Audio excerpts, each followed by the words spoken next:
ಸಾಕಷ್ಟು ಕಟ್ಟಡದೊಂದಿಗೆ ಉದ್ಯಾನವನಗಳೊಂದಿಗೆ silicon city ಎಂದೇ ಖ್ಯಾತವಾಗಿರುವ ಬೆಂಗಳೂರು ದೇಶ ವಿದೇಶದಲ್ಲೂ ಚಿರಪರಿಚಿತ.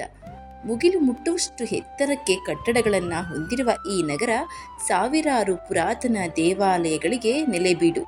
ಅದರಲ್ಲೂ ಬೆಂಗಳೂರಿನಲ್ಲಿ ಹಲವಾರು ಶಕ್ತಿ ದೇವತೆಗಳು ನೆಲೆ ನಿಂತಿದ್ದಾರೆ. ಬೆಂಗಳೂರಿನಲ್ಲಿರುವ ಸುಪ್ರಸಿದ್ಧ ದೇವಾಲಯಗಳಲ್ಲಿ ಇಲ್ಲಿನ ಗವಿಪುರಂ ಗುಟ್ಟಳ್ಳಿಯಲ್ಲಿರುವ ಬಂಡೆ ಮಹಾಕಾಳಿ ದೇವಾಲಯವೂ ಒಂದು.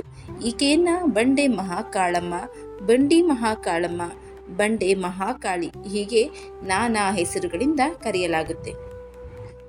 ನಮಸ್ಕಾರ ಸ್ನೇಹಿತರೆ, ಎಲ್ಲರಿಗೂ ಮಾನು ಮನೋಜ್ ಕನ್ನಡ ಯೂಟ್ಯೂಬ್ ಚಾನಲ್ಗೆ ಸ್ವಾಗತ. ಬೆಂಗಳೂರಿನ ಬಂಡೆ ಮಹಾಕಾಳಿ ದೇವಸ್ಥಾನವನ್ನು ಒಮ್ಮೆಯಾದರೂ ನೋಡಬೇಕು. ಬೆಂಗಳೂರಿನಲ್ಲಿ ಅನೇಕ ದೇವಾಲಯಗಳು ಇವೆ. ಅವುಗಳಲ್ಲಿ ಬಂಡೆ ಮಹಾಕಾಳಿ ದೇವಾಲಯ ಹೆಚ್ಚು ಪ್ರಸಿದ್ಧಿ ಪಡೆದ ದೇವಾಲಯ. ಬಂಡೆ ಮಹಾಕಾಳಿ ದೇವಸ್ಥಾನದ ವಿಶೇಷತೆಗಳೇನು? ಈ ದೇವಸ್ಥಾನಕ್ಕೆ ಮುಂಜಾನೆಯೇ ಏಕೆ ಹೋಗಬೇಕು? ದೇವಾಲಯದ ಇತಿಹಾಸ ಮತ್ತು ಮಹತ್ವ ಹೇಗಿದೆ ಅನ್ನೋದ್ರ ಬಗ್ಗೆ ಚಿಕ್ಕದಾಗಿ ತಿಳಿದುಕೊಳ್ಳೋಣ. ಸ್ನೇಹಿತರೆ, ಈ ಅದ್ಭುತವಾದ ದೇವಾಲಯವು ಮಹಾಕಾಳಿ ದೇವಿಗೆ ಸಮರ್ಪಿತವಾಗಿದೆ.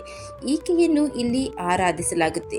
ಸಾಮಾನ್ಯವಾಗಿ ಮಹಾಕಾಳಿಯು ರೌದ್ರ ಸ್ವರೂಪದವಳಾಗಿರ್ತಾಳೆ. ಆದರೆ ಇಲ್ಲಿನ ಅಚ್ಚರಿ ಅಂದರೆ ಈ ದೇವಾಲಯದಲ್ಲಿನ ಮಹಾಕಾಳಿ ದೇವಿ ಸೌಮ್ಯ ರೂಪದಲ್ಲಿ ನೆಲೆ ನಿಂತಿದ್ದಾಳೆ. ಈ ದೇವಾಲಯ ಗವಿಪುರಂನ ಗುಟ್ಟಳ್ಳಿಯಲ್ಲಿರುವ ಕೆಂಪಾಂಬುದಿ ಕೆರೆಯ ದಡದ ಮೇಲೆ ಒಂದು ಬೆಟ್ಟವಿದ್ದು ಈ ಬೆಟ್ಟದ ಮೇಲೆ ಇದೆ.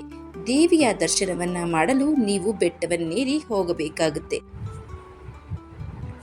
ದೇವಿಯ ರೂಪ. ಈ ದೇವಾಲಯದಲ್ಲಿ ದೇವಿಯ ರೂಪವು ಬಂಡೆಯೊಂದರ ಮೇಲೆ ಮೂಡಿ ಬಂದಿರೋದ್ರಿಂದ ಈ ದೇವಾಲಯವನ್ನ ಬಂಡೆ ಮಹಾಕಾಳಿ ದೇವಾಲಯ ಅಂತ ಕರೆಯಲಾಗುತ್ತೆ. ಒಂದೇ ಬಂಡೆಯಲ್ಲಿ ಈ ದೇವಿಯ ವಿಗ್ರಹವನ್ನ ಕೆತ್ತಲಾಗಿದ್ದು ಸುಮಾರು ಇದು 3 ಅಡಿಗಳಷ್ಟು ಎತ್ತರವನ್ನ ಹೊಂದಿದೆ. ಈ ದೇವಿಯ ವಿಗ್ರಹದಲ್ಲಿನ ಅಂದವನ್ನ ನೋಡುವುದಕ್ಕೆ ನಮ್ಮೆರಡು ಕಣ್ಣುಗಳು ಸಾಲದು. ಚತುರ್ಭುಜ ಅಂದರೆ 4 ಕೈಗಳನ್ನು ಹೊಂದಿರುವ ದೇವಿಯ ಪ್ರತಿಯೊಂದು ಕೈಗಳು ಒಂದೊಂದು ಆಯುಧವನ್ನು ಹಿಡಿದುಕೊಂಡಿವೆ.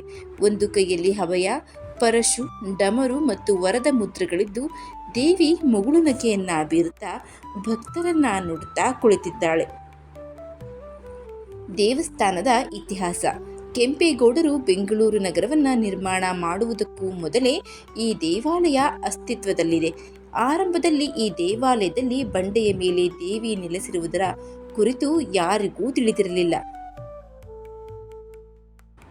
ಸುಮಾರು 1509ರಲ್ಲಿ ನಂಜಮ್ಮ ಎಂಬಾಕೆ ಈ ಸ್ಥಳದಲ್ಲಿ ಕುರಿಯೊಂದನ್ನು ಮೇಯಿಸುತ್ತಿದ್ದಾಗ ಆಕೆಗೆ ಇದ್ದಕ್ಕಿದ್ದಂತೆ ಒಂದು ಹೆಣ್ಣು ಧ್ವನಿ ಕೇಳಿಸುತ್ತದೆ. ನಂಜಮ್ಮ ಭಯದಲ್ಲಿ ಧ್ವನಿ ಯಾರದ್ದು ಎಂದು ಕೇಳಿದಾಗ ಧ್ವನಿಯು ತಾನು ಮಹಾಕಾಳಿ, ನನಗೆ ಪೂಜಾ ಕೈಂಕರ್ಯಗಳು ನಡೆಯಬೇಕೆಂದು ಹೇಳುತ್ತದೆ.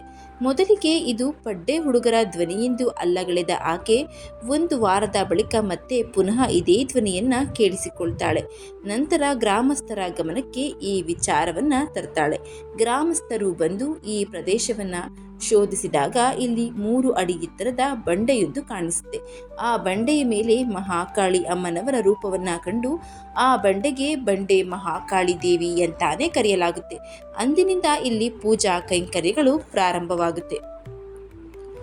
ಈಕೆ ಪರಮಶಕ್ತ ದೇವತೆಯಾಗಿದ್ದು ಭಕ್ತರ ಹಲವು ಸಮಸ್ಯೆಗಳಿಗೆ ಮುಕ್ತಿಯನ್ನ ನೀಡುತ್ತಾ ಬಂದಿದ್ದಾಳೆ.